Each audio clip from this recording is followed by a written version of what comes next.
આજનો દિવસ પણ બીજા દિવસો જેવો જ હતો. સવારે 9 વાગે મેં મારા ઢાબાનો દરવાજો ખોલ્યો. રાતથી રોકાયેલા યાત્રીઓ હજુ અંદર હતા અને નવા આવનારાઓની લાઈન બહાર લાગી હતી. મારો ઢાબો મુખ્ય રસ્તાની બરાબર બાજુમાં હતો, એટલે ત્યાં હંમેશા ભીડ રહેતી. જેવો મેં દરવાજો ખોલ્યો, એક ગાડી આવીને ઊભી રહી, જેમાં એક આખો પરિવાર બેઠો હતો. તેઓ બધા ઉતરીને ઢાબાની અંદર આવ્યા અને મારા કર્મચારીઓએ તેમનું ધ્યાન રાખ્યું. હું આજે બહાર જ બેઠો રહ્યો. ખબર નહીં કેમ સવારથી જ મનમાં એક અજીબ બેચેની હતી. સવારે હું ખૂબ રડ્યો હતો. કેમ રડ્યો હતો તે મને ખુદને ખબર નહોતી. બસ આંસુ અટકતા જ નહોતા, એટલે મન એક અજીબ અવસ્થામાં હતું. મેં આજે અંદર જઈને કાઉન્ટર ન સંભાળ્યું, પણ મારા એક ભરોસેમંદ કર્મચારીને ત્યાં બેસાડી દીધો. થોડી જ વારમાં એક બાઇક મારી સામે આવીને ઊભી રહી. કંઈ પણ કહેતા પહેલા તે યુવકે તેની માતાને મારી સામે બેસાડતા કહ્યું, ભાઈ, હું બસ ગાડીનું પંચર કરાવીને આવું છું. મહેરબાની કરીને આનું ધ્યાન રાખજો. આટલું કહીને તે બાઇક સ્ટાર્ટ કરીને બીજી દિશામાં નીકળી ગયો. મેં આશ્ચર્યથી તેના ટાયર જોયા. ભલે એવું લાગ્યું કે હવા ઓછી છે, પણ ટાયર બિલકુલ ઠીક હતા. કારણ કે મારી સામે ઘણા ટ્રક હતા, એટલે મને ગાડીઓની સ્થિતિઓનો સારો અનુભવ હતો. તે વૃદ્ધ મારી બાજુમાં બેસતા બોલી, મારો જ દીકરો છે. ઘરેથી નીકળતા જ કહી રહ્યો હતો કે ટ્રકવાળાઓના ધાબા પર રોકાઈશું, ત્યાં ગાડી બરાબર કરાવી લઈશું. મેં કહ્યું, જુઓ, આપણે બંને અહીંયા સુધી આવી ગયા છીએ, કોઈ તકલીફ નથી થઈ. મેં કંઈ કહ્યું તો તે ભડકી ગયો અને કહેવા લાગ્યો, રસ્તો લાંબો છે, તમે અહીં જ બેસો. મેં મહિલાની વાતો સાંભળીને મેં પૂછ્યું, તમે ક્યાં જઈ રહ્યા છો? તેણે પોતાની સાડીનો પાલો સરખો કરતા જવાબ આપ્યો, ખબર નથી બેટા. તેણે બસ એટલું જ કહ્યું કે આજે ફરવા ચાલો માં. તેણે આગળ જણાવ્યું, જો કે મારી તબિયત પણ સારી નથી.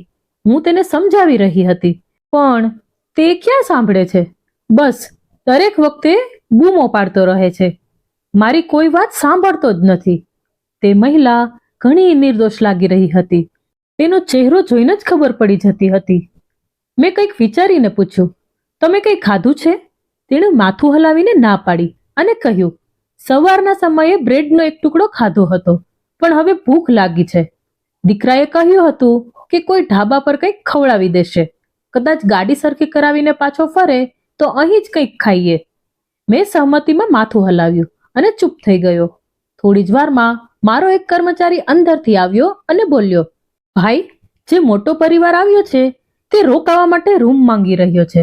જરા આવીને વાત કરી લો. તેઓ ભાવતાલ કરી રહ્યા છે.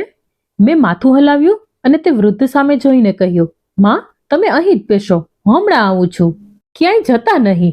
તે તરત હાથ ઊંચો કરી અને બોલી, હા હા બેટા, હું ક્યાં જઈશ? મારે મારા દીકરાની રાહ અહીં જ જોવાની છે. જો હું અહીં તહીં થઈ જઈશ તો વળી ફરી બૂમો પાડશે.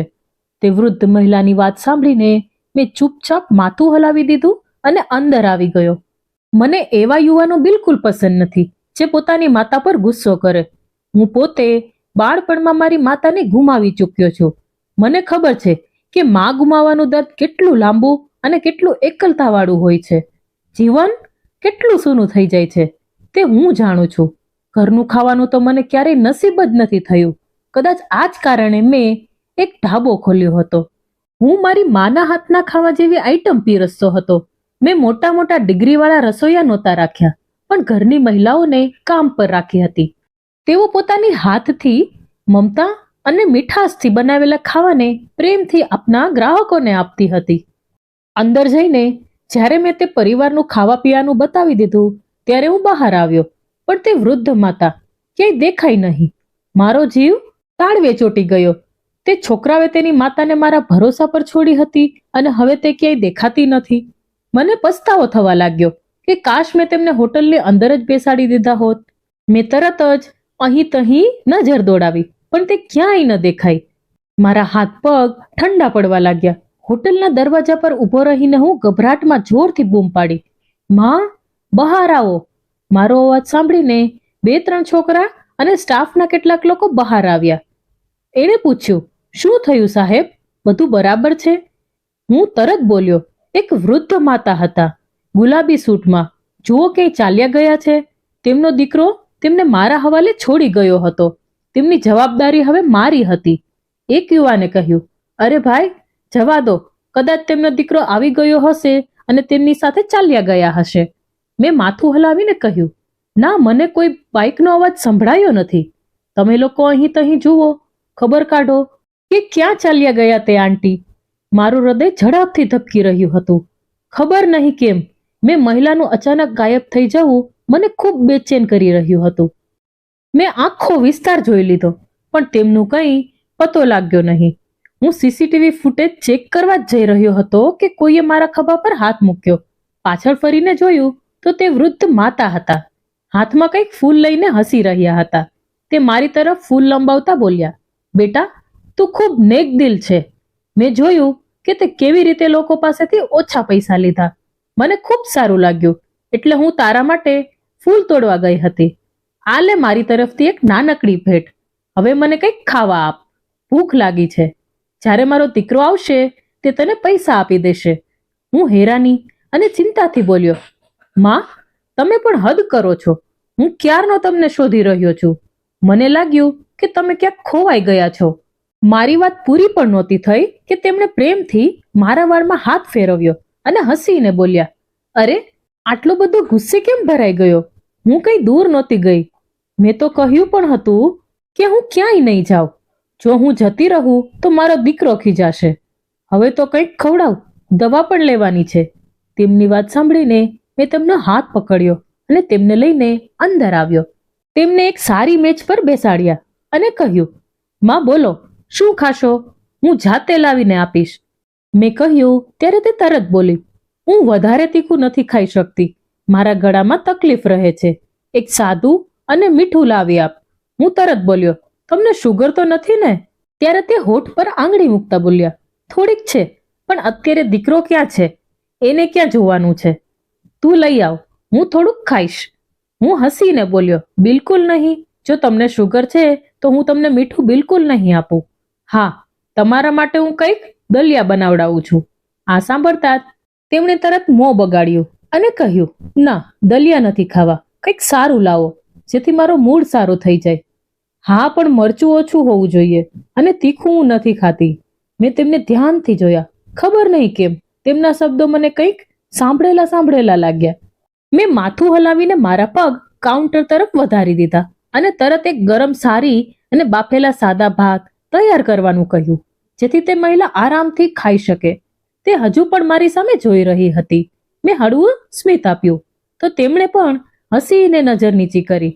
ખબર નહીં કેમ તેમની સાથે બેસીને મને એક અજીબ પોતાનાપણું અને શાંતિ જેવી લાગણી થઈ રહી હતી, જાણે તેમને પહેલા પણ ક્યારેક મળ્યો હોવ. મેં દિવાલ પર લગાડેલી ઘડિયાળ તરફ જોયું. સમય ઘણો થઈ ગયો હતો. તેમનો દીકરો અત્યાર સુધી પાછો આવ્યો ન હતો. મારી દુકાનથી પંચરની દુકાન બહુ દૂર નહોતી, તો પછી તેને આવવામાં આટલી વાર કેમ લાગી હતી? આ જ વિચાર મને બેચેન કરી રહ્યો હતો. કંઈક વિચારીને હું ફરીથી જઈને મા પાસે બેઠો અને પૂછ્યું, તમારી પાસે મોબાઈલ ફોન છે? તેમણે હા પાડીને જવાબ આપ્યો અને પછી મને નજીક બોલાવ્યો. હું થોડો ઝૂકીને નજીક ગયો તો તેમને ધીમા અવાજે કહ્યું, બેટા, મેં મારા દીકરાને કહ્યું હતું કે મને એક મોબાઈલ ફોન અપાવી દે, પણ તે સાંભળતો જ નથી અને કહે છે કે માં, તમારી ઉંમર થઈ ગઈ છે, હવે તમને તેની જરૂર નથી. હું તરત બોલ્યો, માં, આ ઉંમરમાં મોબાઈલ ફોન હોવો વધારે જરૂરી છે. જો તમે ક્યાંક ખોવાઈ ગયા તો શું થશે? તે ધીમેથી બોલી. એમ? હા, એક વખત હું ખોવાઈ ગઈ હતી. મોટી મુશ્કેલીઓથી ઘરે પહોંચી. દીકરાને તો ખબર પણ ન હતી. એ તો ઘરમાં બેસીને ગીતો સાંભળી રહ્યો હતો. જ્યારે હું ઘરે પહોંચી તો મારાથી નારાજ થઈ ગયો અને કહેવા લાગ્યો, ક્યાં જતી રહી હતી? મેં કહ્યું, બેટા, મને એક મોબાઈલ ફોન આપી દે જેથી મને કંઈક તકલીફ ન થાય. પણ તે ગુસ્સો કરવા લાગ્યો અને બોલ્યો કે મારી પાસે એટલા વધારાના પૈસા નથી કે તારા પર ખર્ચ કરું. પણ તું જ કહે, જો તે દિવસે હું લોકો પાસેથી પૂછતા ઘરે ન પહોંચી હોત તો શું થાત? કદાચ હું રસ્તા ઉપર ભટકી રહી હોત કે ભીખ માંગી રહી હોત. તેમની આ વાતો સાંભળીને મેં ધીમેથી માથું હલાવ્યું અને કહ્યું, જો કોઈ તકલીફ હોય તો મને જણાવો. શું તમને પૈસાની જરૂર છે? તમારો દીકરો શું કામ કરે છે? તે હળવેશથી હસી અને બોલી, ના રે નહીં બેટા, હું ના લઈ શકું. હું બ્રાહ્મણ કન્યા છું. અમે બ્રાહ્મણ લોકો પૈસા નથી લેતા, માત્ર આપીએ છીએ. તે મહિલાની વાત ખબર નહીં કેમ મારા દિલને સ્પર્શી ગઈ. હું પણ એક બ્રાહ્મણ હતો. મેં આજ સુધી ક્યારેય કોઈની સામે હાથ નહોતો ફેલાવ્યો, પણ હંમેશા બીજાની મદદ કરતો હતો. મને તો એ પણ ખબર નહોતી કે બ્રાહ્મણ લોકો આપનાર હોય છે, લેનાર નહીં. મેં માથું હલાવ્યું અને તે મહિલાને જોતા કહ્યું, સારું માં, હું ખાવાનું મોકલાવું છું, તમે ખાઈ લો અને અહીં જ બેસજો, ક્યાંય જતા નહીં. મારે કેટલાક જરૂરી કામ પતાવવાના છે, પછી હું તમારી પાસે પાછો આવીશ. તે મહિલા બંને હાથ ઊંચા કરીને મને દુઆઓ આપતા બોલી, ભગવાન તને ખૂબ ખુશીઓ આપે બેટા. બસ મારો બાળક આવી જાય તો અમે અહીંથી જતા રહીશું. ખબર નહીં ક્યાં રોકાઈ ગયો છે. મેં ચૂપચાપ માથું હલાવ્યું અને જઈને મારા કાઉન્ટર પર બેસી ગયો. તેમની વાતોથી એ સ્પષ્ટ થઈ રહ્યું હતું કે તેમનો પોતાના દીકરા સાથે કોઈ સંપર્ક નથી. હવે મને ચિંતા થવા લાગી હતી. જેમ જેમ ઘડિયાળના કાંટા આગળ વધી રહ્યા હતા, મારા હૃદયના ધબકારા પણ તેજ થઈ રહ્યા હતા. બપોર થઈ ગઈ હતી, પણ તેનો દીકરો હજુ સુધી આવ્યો ન હતો. મેં મારા એક છોકરાને પંચરવાળાની દુકાને પણ મોકલ્યો હતો, પણ ત્યાંથી એક જ જવાબ આવ્યો હતો કે સવારથી સેંકડો લોકો આવે છે, પણ કોઈએ ધ્યાન નથી આપ્યું. હું પોતે પણ જઈને તે દુકાનદારને મળી આવ્યો, દીકરાનો દેખાવ જણાવ્યો, પણ તેમનો જવાબ એક જ હતો, ના ભાઈ, આવો કોઈ નથી આવ્યો. હવે મને સાચે જ ગભરાટ થવા લાગી હતી. આખરે તે છોકરો ગયો ક્યાં? હું પાછો આવ્યો તો જોયું કે વૃદ્ધ મહિલા દરવાજા પર ઊભી છે. તેના ચહેરાની હાલત જણાઈ રહી હતી કે હવે તેને પણ બેચેન થવા લાગી હતી. મને જોતા જ તે ઝડપથી સામે આવી અને પૂછવા લાગી, શું થયું બેટા, કઈ ખબર પડી? મારા દીકરાની. મેં માથું હલાવતા તેના ખભા પર હાથ મૂક્યો અને બોલ્યો, માં, તમે અંદર ચાલો, તડકો ખૂબ છે. કદાચ તે થોડું આગળ નીકળી ગયો હશે, તેની બાઇકમાં કંઈક મોટી તકલીફ આવી ગઈ હશે. તે બોલી, ના બેટા, આટલી મોટી વાત નહોતી. એ તો માત્ર હવા ભરાવાની વાત કરી રહ્યો હતો અને કંઈક નાના મોટા કામ હતા. આમાં આટલો સમય ના લાગે. તેના જવાબમાં ચિંતા વધી રહી હતી. તેમને જોઈને બેચેની પણ વધવા લાગી હતી. મેં તેને અંદર બોલાવી લીધી અને મારા એક છોકરા દ્વારા એક રૂમમાં આરામ કરવા માટે મોકલી દીધા, જેથી તે થોડીવાર આરામ કરી શકે. સમય ધીમે ધીમે પસાર થઈ રહ્યો હતો. સાંજનો અંધકાર ફેલાવા લાગ્યો હતો. તે મહિલા 2-3 વાર નીચે આવી ચૂકી હતી. આ વખતે તે રડી રહી હતી. તેને જોતા જ હું ગભરાઈ ગયો અને તરત મારા કાઉન્ટર પરથી બહાર આવ્યો. તેની આંખોમાંથી આંસુ વહી રહ્યા હતા. તે બોલી, મારો દીકરો આવ્યો છે? મને ખૂબ ગભરાહટ થઈ રહી છે. મારે ઘરે જવું છે. મારો દીકરો ભૂખ્યો હશે, તેને કંઈ ખાધું નહીં હોય. તેની મમતા અને ચિંતા જોઈને મને તે છોકરા પર ગુસ્સો આવી રહ્યો હતો. શું કોઈ આટલું બેદરકાર હોઈ શકે કે માતાને છોડીને જ ભૂલી જાય?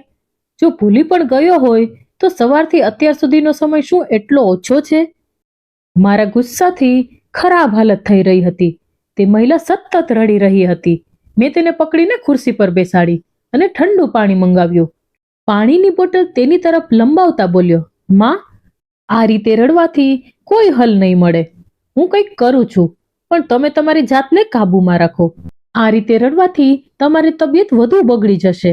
તેણે કહ્યું, મારી પાસે માત્ર એક જ દવા છે. જો સવાર સુધી દવા ન મળે તો મારી તબિયત બગડવા લાગશે. મારા હાથ પગ બળવા લાગે છે. બેટા, કંઈક કર. હું તરત બોલ્યો, માં, તમે જે દવા ખાવ છો તેનું રેપર આપો. હું તમને દવા મંગાવી દઉં છું. તેમને માથું હલાવ્યું અને પોતાની પોટલીમાંથી દવાનું રેપર કાઢીને મને આપતા કહ્યું, મારી શુગર અને બીજી દવાઓ છે, મને બંને મંગાવી આપજે બેટા, નહીં તો મારી તબિયત ખૂબ જ બગડી જશે. મારો દીકરો જેવો આવશે તને તારું 1-1 રૂપિયો ચૂકવી દઈશ. હું કોઈનું દેવું રાખતી નથી. મેં રેપર લીધું અને મારા છોકરાઓને મોકલીને દવાઓ મંગાવી લીધી. હવે તેમને ભૂખ પણ લાગી રહી હતી. મેં તેમને મારી પાસે બેસાડીને જમાડ્યા. ઘણીવાર તેઓ ખાતા ખાતા પણ રડવા લાગતા અને પોતાના દીકરાને યાદ કરીને રડી પડ્યા. મારું મન થતું હતું કે છોકરાને પકડીને ખૂબ ઠપકો આપું. કોઈ આટલું બેદરકાર કેવી રીતે હોઈ શકે? મારું દિલ અને દિમાગ બસ એક જ વાતમાં અટવાયેલું હતું મેં મારા સીસીટીવી ફૂટેજ પણ જોઈ લીધા હતા. હું તો ભગવાનને એક જ પ્રાર્થના કરી રહ્યો હતો કે ગાડીનો નંબર કેમેરામાં આવી જાય, પણ અફસોસ એવું ન થયું. કેમેરામાં માત્ર ગાડીનો આગળનો ભાગ જ દેખાયો, નંબર પ્લેટ નહીં. આ કારણે અહીં પણ હું કંઈ કરી શક્યો નહીં. રાત હવે વધુ ઘેરી થઈ રહી હતી. વૃદ્ધ હવે થાકી ગયા હતા. તેમની આંખો ધીમે ધીમે બંધ થઈ રહી હતી. કદાચ દવાની અસર પણ થઈ રહી હતી.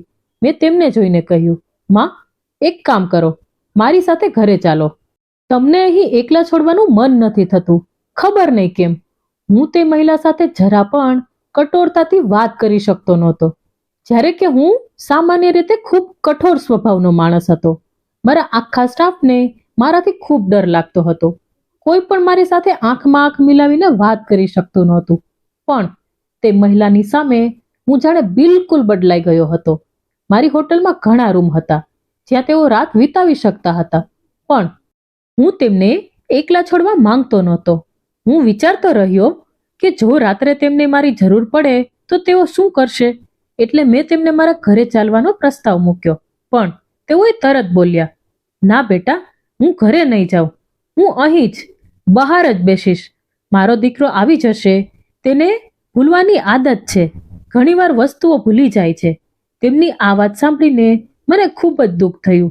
હું તેમને જોતો રહ્યો અને કહ્યું, માં, જો એને આવવું હશે તો તે આવી જશે.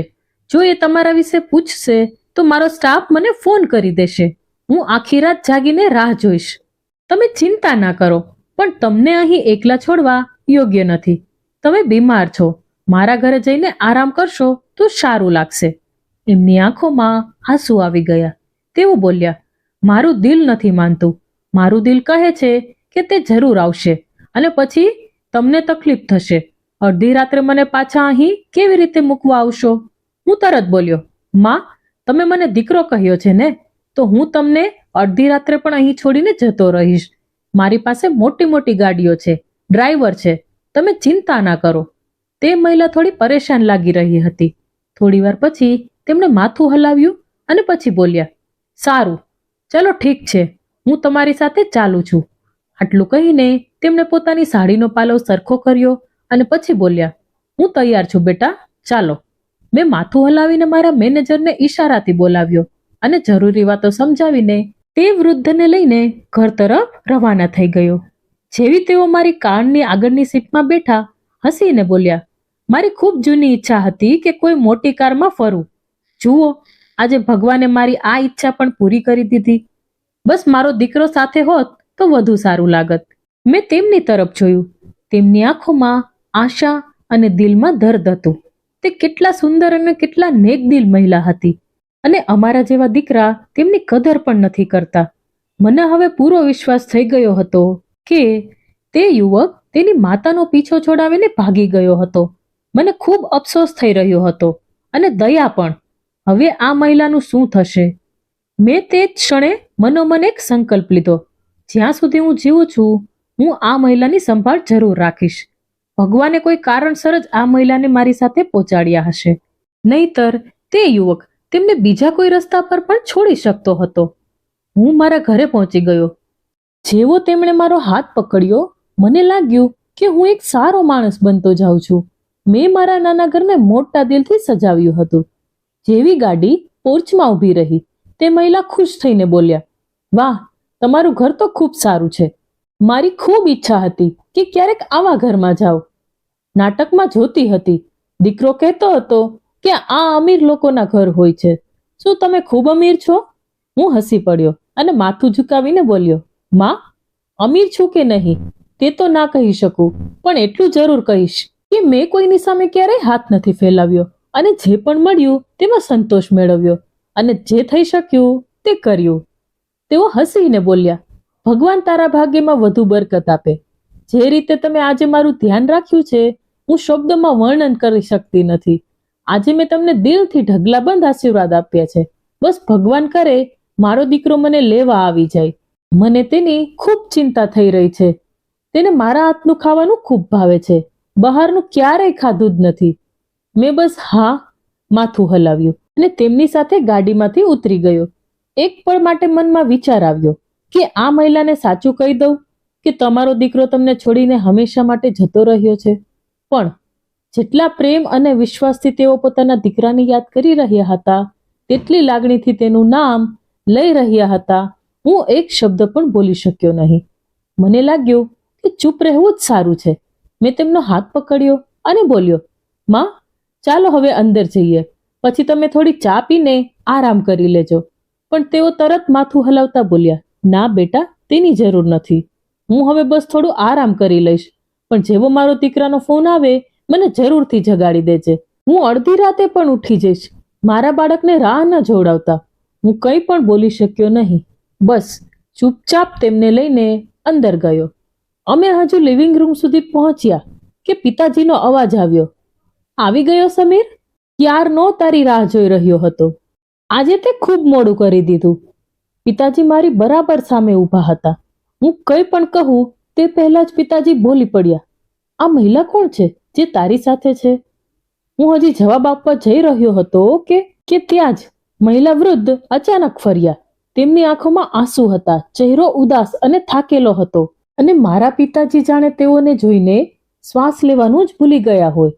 તે હેરાનીથી એકબીજા તરફ જોતા રહ્યા. ત્યારે અચાનક પિતાજી દોડીને તે મહિલા પાસે પહોંચ્યા અને તેમને ગળે લગાવીને ધ્રુસકે ધ્રુસકે રડવા લાગ્યા. તેઓનું આ રીતે રડવું મારી સમજણની બહાર હતું. હવે તે મહિલા પણ તેમને જોઈને ધ્રુસકે ધ્રુસકે રડવા લાગી. આ બંને એકબીજાને ઓળખતા હતા, પણ રડી કેમ રહ્યા હતા, આ વાત મારી સમજની બહાર હતી. મને જાણે અચાનક ભાન આવ્યું. પિતાજી, તમને શું થઈ ગયું છે? તમે આ પ્રકારનું વર્તન કેમ કરી રહ્યા છો? તે આપણા મહેમાન છે. મારી વાત સાંભળીને પિતાજી બોલ્યા, આ મહેમાન નથી, આ આપણા ઘરનો હિસ્સો છે. મને માફ કરી દે, હું તારી સાથે હાથ જોડું છું. તું ક્યાં જતી રહી હતી? તને ખબર છે મેં તને ક્યાં ક્યાં નથી શોધી? પછી તેમણે તે મહિલાનો હાથ પકડીને પોતાના દિલ પર મૂક્યો અને બોલ્યા, જો મારું દિલ કેટલું જોરથી ધડકી રહ્યું છે. મેં તરત જ પિતાજીને દૂર ધકેલ્યા. તમે શું કહી રહ્યા છો? આ મહિલા આજે મારા ધાબા પર પોતાના એક દીકરા સાથે આવ્યા હતા અને ભૂલથી ત્યાં રોકાઈ ગયા. તે આપણા ઘરના સભ્ય કેવી રીતે હોઈ શકે? તમને કોઈ ગેરસમજ થઈ છે. પિતાજીએ ધીમેથી માથું હલાવ્યું અને કહ્યું, અમિત, આ કોઈ બીજું નહીં, તારી માં છે, મારી સુમિત્રા. આ સાંભળી પિતાજી જમીન પર બેસી ગયા અને તે મહિલા પણ આગળ વધતા બોલ્યા, વિનય, તમે ઠીક છો? મને વિશ્વાસ નથી થતો કે તમે જીવતા છો. તેમની વાતો સાંભળીને મને એક પછી એક આંચકા લાગી રહ્યા હતા. આ મહિલા મારી માં છે, પણ મને તો બાળપણમાં એવું કહેવામાં આવ્યું હતું કે મારી માનું અવસાન થઈ ગયું હતું. તો પછી આ જીવતા કેવી રીતે હોઈ શકે? તે મહિલા રડતા રડતા બોલી, મને માફ કરી દો. તમારા પછી મેં બીજા લગ્ન કરી લીધા હતા. મારો એક દીકરો પણ છે. મારાથી ખૂબ મોટી ભૂલ થઈ ગઈ. પણ પિતાજી બોલ્યા, ના, આમાં તારી કોઈ ભૂલ નથી. તે સારું કર્યું બીજા લગ્ન કરી લીધા. પણ હું ખૂબ ખુશ છું કે આ ઉંમરે તું મને ફરી મળી ગઈ. જો, મારા હાથ ધ્રુજી રહ્યા છે. હવે હું બંનેની પાસે બેસી ગયો અને પિતાજીને જોઈને બોલ્યો, તમે બંને શું વાત કરી રહ્યા છો? કૃપા કરીને મને બધું જણાવો. તમે તો કહ્યું હતું કે માં હવે આ દુનિયામાં નથી રહી. અને પછી તેઓ અચાનક બોલ્યા, મને લાગ્યું હતું કે તારી માં મરી ગઈ હશે, પણ મારું દિલ હંમેશા એવું કહેતું હતું કે તે જીવતી છે. ખરેખર, હું અને તારી માં, અમે બંને બોમ્બ વિસ્ફોટમાં વિખૂટા પડી ગયા હતા. તે ક્યાં જતી રહી અને હું ખુદ ક્યાં પહોંચી ગયો, મને ખુદને પણ ખબર ન પડી. મારા મિત્રોએ મને બચાવી લીધો, પણ હું તારી માને શોધતો જ રહ્યો. પછી મને એવું જ લાગ્યું કે તે આ બોમ્બ વિસ્ફોટમાં જતી રહી અને તેમનું શરીર પણ આ દુર્ઘટનામાં ખતમ થઈ ગયું હશે. હવે મેં એવું માની લીધું હતું કે તેમની યાદો સાથે જીવનનું સમાધાન કરી લેવું. હું ફરી ક્યારેય લગ્ન કરી શક્યો નહીં. પછી મહિલા બોલ્યા, મારી સાથે પણ આવું જ થયું હતું. મને પણ એવું જ લાગ્યું કે મારા પતિ આ દુનિયામાં નથી રહ્યા. એટલે જે માણસે મારો જીવ બચાવ્યો હતો, મેં તેમની સાથે જ લગ્ન કરી લીધા. આ બધું અચાનક થતા હું ઈશ્વરને સાક્ષી માનીને કહું છું કે મને જરા પણ જાણકારી નહોતી કે મારા પહેલા પતિ જીવતા છે. આ વખતે મારી આંખોમાંથી આંસુ વહેવા લાગ્યા. શું કુદરત આમ પણ કરી શકે છે? મેં ક્યારેય વિચાર્યું નહોતું કે બાળપણમાં મારી માં નહોતી તેની મમતા મને અત્યારે મળશે. જીવનમાં ખૂબ સંઘર્ષ કર્યા. આજે તેમને પામીને મારા આંસુ અટકી રહ્યા ન હતા. હું ખૂબ લાંબા સમય સુધી તેના ખભા પર માથું મૂકીને રડતો રહ્યો. તેઓ મને વારંવાર ચુંબન કરી રહ્યા હતા. એક જ વાત કહી રહ્યા હતા, હું તને ખૂબ યાદ કરતી હતી. તને ખબર છે, જ્યારે મારો બીજો દીકરો જન્મ્યો ત્યારે પણ મને શાંતિ ન મળી. બસ એ જ વિચારતી રહેતી કે મારો પહેલો દીકરો કેવો હશે. આજે તને જીવતો અને સલામત જોઈને મને ભગવાન પર ભરોસો થઈ ગયો કે તે બધું જ કરી શકે છે. મેં તેમને ખૂબ પ્રેમથી ગળે લગાડી લીધા. જ્યારે મેં વકીલને 2 લગ્ન વિશે પૂછ્યું ત્યારે તેમણે સ્પષ્ટપણે કહ્યું હતું કે જો બીજા લગ્ન અજાણતા થયા હોય તો તે અમાન્ય છે, પણ જો કોઈ સાચા દિલથી પસ્તાવો કરે તો ઈશ્વર તેને માફ કરી શકે છે, કારણ કે તમારા પિતા સાથે તેમના પહેલા લગ્ન ક્યારેય સમાપ્ત થયા ન હતા. જ્યાં સુધી પહેલા લગ્ન માન્ય છે ત્યાં સુધી બીજા લગ્ન માન્ય ન થઈ શકે. હું મારી માથી બિલકુલ નારાજ નહોતો, ન તો મારા પિતાજીથી, કારણ કે તે બંને તો નિર્દોષ હતા. તેમણે એ જ રસ્તો અપનાવ્યો જે તેમને તે સમયે યોગ્ય લાગ્યો.